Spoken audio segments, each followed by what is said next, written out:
Adlaw nga Huwebes karon mga kaigsuunan, petsa 29 sa bulan sa Hulyo tuig 2021. Ato karong gisaulog ang kapistahan ni Santa Marta.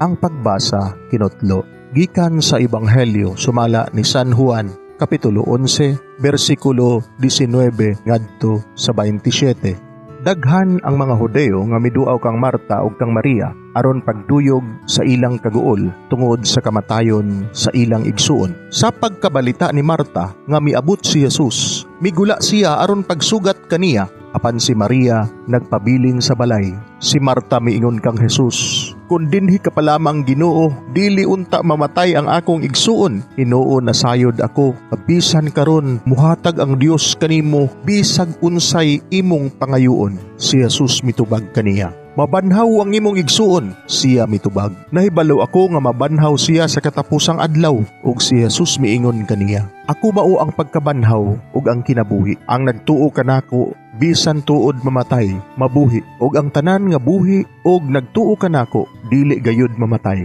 Mituo ka ba niini?" Ug siya mitubag, "Oo Ginoo, mituo ako nga ikaw ang Mesiyas, ang anak sa Dios nga gisaad nga muanhi sa kalibutan."